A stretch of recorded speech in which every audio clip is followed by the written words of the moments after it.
It's an interesting question, and based on the background you have provided, I have seen a few of the video clips, but they don't tell the full story. Yeah. But I think that in the press statement, the General Secretary clearly acknowledged that there was something not right. Indeed. About the process. Yes. So clearly, and he says all the candidates were involved in that process. So the NDC, by that, has admitted that there was a wrongdoing or something not right about the process. But the same party then says that we are unable, or we consider political expediency above acting properly. So we are clearing the candidates to contest. So that sends a contradictory message. One, you acknowledge that something is not right. And I would have thought that the NDC, having this kind of majority it has in parliament, has the best of opportunities to say that we are going to wipe the slate clean and ensure that things improve. But clearly, they think that political expediency is better under the circumstances. And I think it's a message to all Ghanaians. And to all the delegates who said, look, if you don't give us money, we will not contest, we will not vote. It also confirms their position. True. Because clearly the politicians said, look, with the money given, yes, it's not even in our constitution. I mean, it is to say that, or then on what basis did he say it was not right? Because if you say something is not right, constitutions don't, our party constitution don't spell out those things. It's only talking about how to manage the party and protect the interest of the party. Yeah. But if we look at the larger interest of the country, are these things that we should be doing? Clearly, I think that the NDC has shot itself in the foot. And I don't think they have done themselves any good. Now again, immediately the allegations came up. There was a notice from the president's office. And I call it PR. Oh, the president has withdrawn Baba Jamal. Because there are rumors that the lady is also a member of a board. If true, why is she also not being held responsible? Or why was her appointment not suspended or anything like that? So clearly, what is going to happen to that notice that came from the president's office showing that we are not going to tolerate such behavior? Because clearly the party has admitted that it did happen. And the president says, because of these allegations, I am recalling this person. So is the person fit to be an MP with these allegations that the party itself has admitted did happen? These are questions. So I think that we need to be careful the way we go about things. And I don't, so far, the political parties are still not showing any commitment to doing what is right. Because if Baba Jamal does get elected, what happens to the ongoing investigation by the OSP? Are we going to see parliamentary immunity being used to stall the process? Where every day you want him to come, he says, I'm on my way to parliament. I'm returning for parliament. I'm doing government business.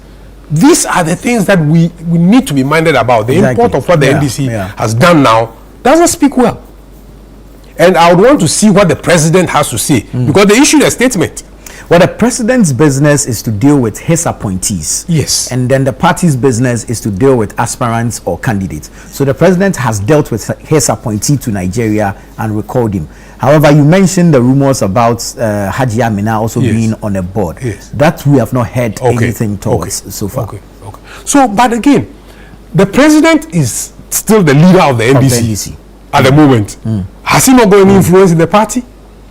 Can you not say that, look, this is my position on this matter. I don't want to entertain people who act badly based on their own code of ethics and all the documents they came up with.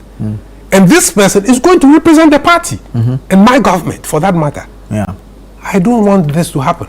But hey, this is where we are. So I think that the NDC, in spite of the initial signs they threw out there that, we are going to address issues, it doesn't look like they are going to. And I want to see how, if Baba Jamal does win, I want to see how his colleagues in parliament are going to respond to him. Especially the majority caucus. The majority caucus, exactly. Who called for an annulment of his election as candidate. And why are they not still insisting?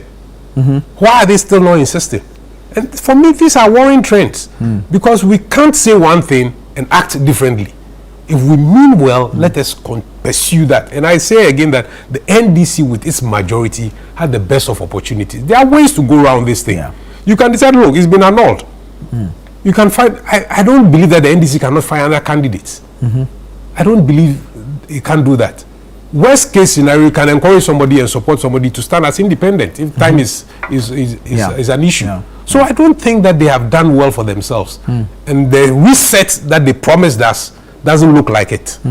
On the bit about the president, do you think he was consulted before the party came out with their decision on the investigation committee's report? I don't have any information. Since he's the leader of the party. I don't know. But again, this is a worrying sign that if the president says this and his intentions are this, and clearly the party says no, then it's a worrying thing. That the president, what the president says doesn't matter. Does it suggest if you like, a seeming internal leadership squabble? Well, I haven't done any thinking into it, but we need the evidence to support that if there's any internal squabble. But I'm saying that based on the actions and what came out from the presidency, there seems to be no commitment to doing what is right. Unless the presidency can come out and say, we still do not support this position and this is our position. Then we can say that then there is some disconnect within the party which may be leading to some leadership struggles. But as it is, I have no evidence to support that. It's informative you mentioned the OSP's investigation. I actually hadn't averted my mind to what will happen should Baba Jamal eventually become MP. Yes. And what becomes of the investigations of him. But let's extend the conversation. MPP just came out of his presidential primary. There were allegations of vote buying same way. We came out of 2024 general elections. We heard the same. OSP did not tell us he was investigating the NPP until the NDC one happened, and then he issued a statement and added the NPP into it. Organizations like Transparency International never mentioned anything about the NPP's primary, but just when Ayawaso East happened, they've issued a statement. Are we playing the ostrich in this country? Well, that is an interesting thing, because again, it's important that state institutions that are seeking to enforce laws or to act in the interest of the public or the state must show some level of consistency. Maybe it was an oversight. If it was, maybe by the sudden incidents or their engagement with the NDC, they realized that, hey, if we don't put out the statement that we are investigating the NPP too, then it doesn't help. So I can forgive them for that. But can this oversight be pardoned? Because it can be pardoned if they can show the evidence that they began this process long ago. It can be pardoned if they can show documents that, look, we have interviewed this person, we've interviewed this person. It can be pardoned. But I think that it raises questions, legitimate questions. But I think that they can be pardoned if they can show evidence that, look, we have interviewed people from the NPP about these issues already, and these are the records of our interviews. I think that they can be pardoned for that. Let's deal with the problem itself: vote buying, monetization of our politics. How do we end this?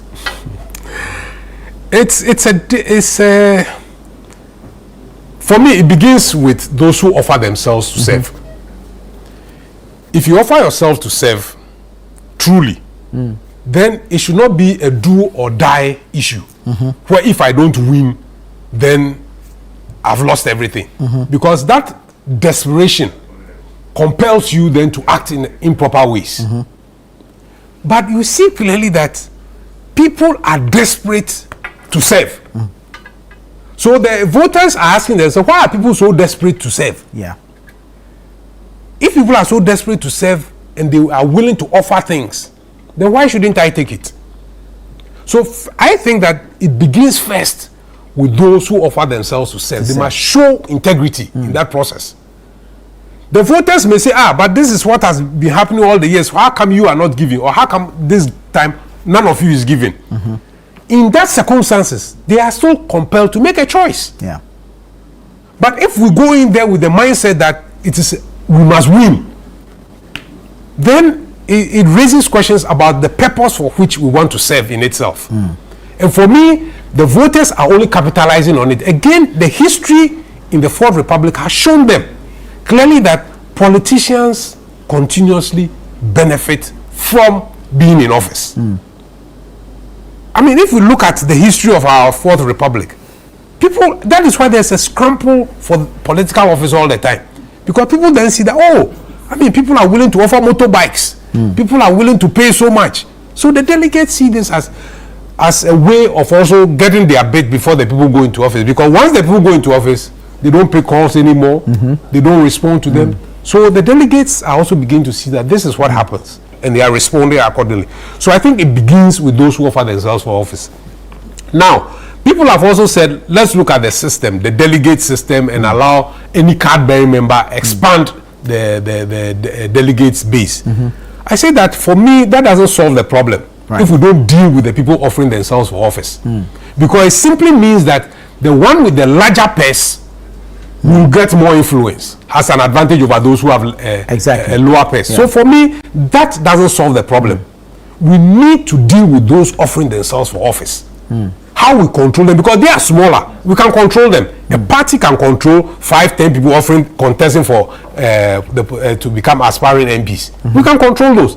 But the hundreds or 200,000 delegates is difficult to control. So we can monitor those people and see how they behave. Once any of them fails their accountability, we kick them out of the process.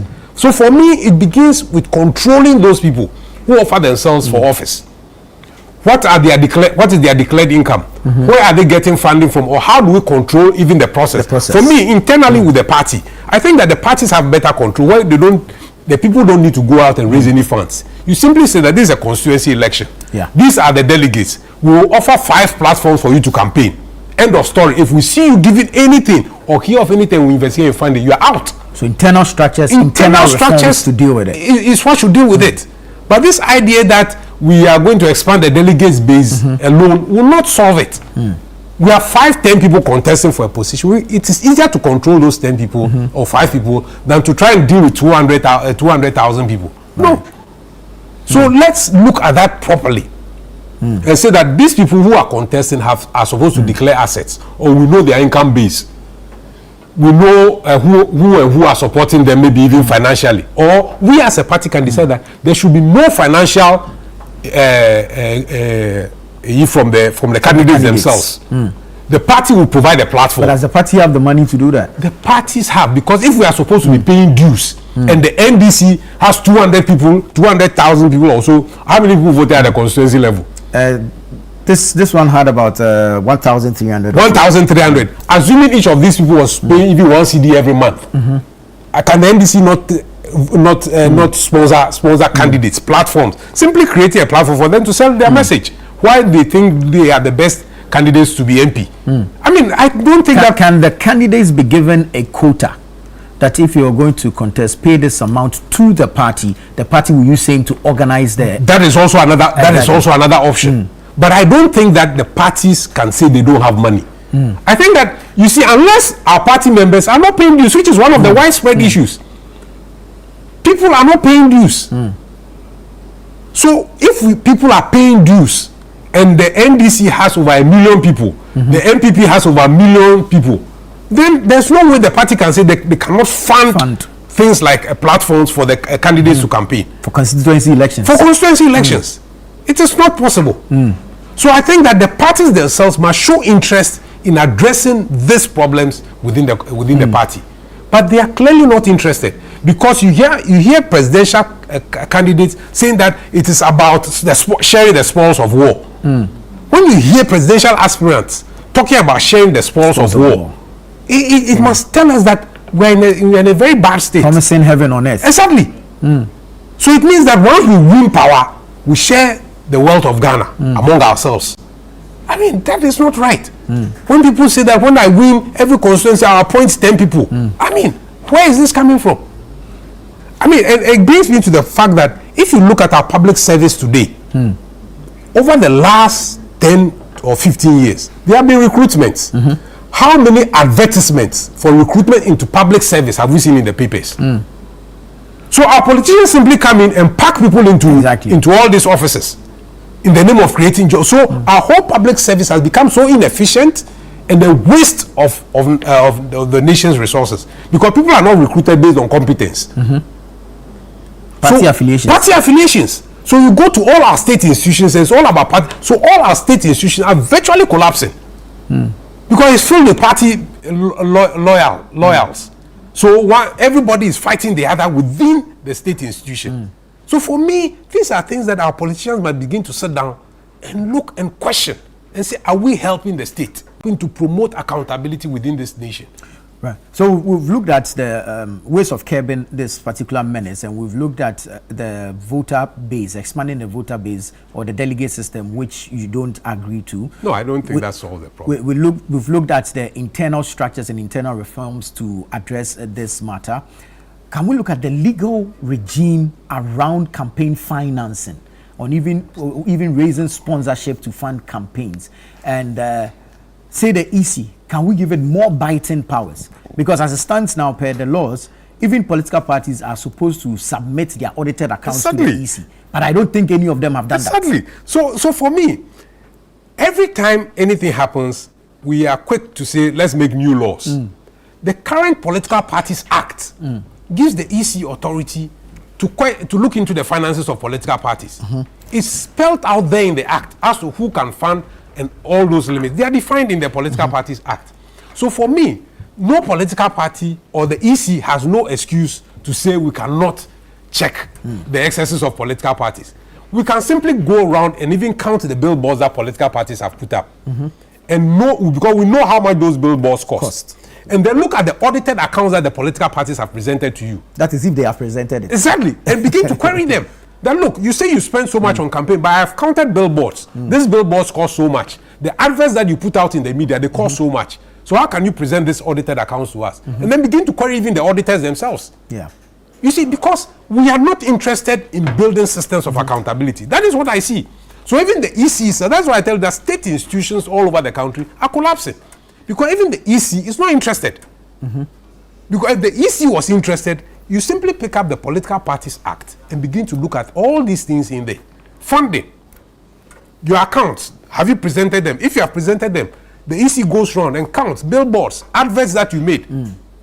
It clearly there's a mismatch it doesn't tally, and begin to question issues. Then those auditors who signed those documents, you query them.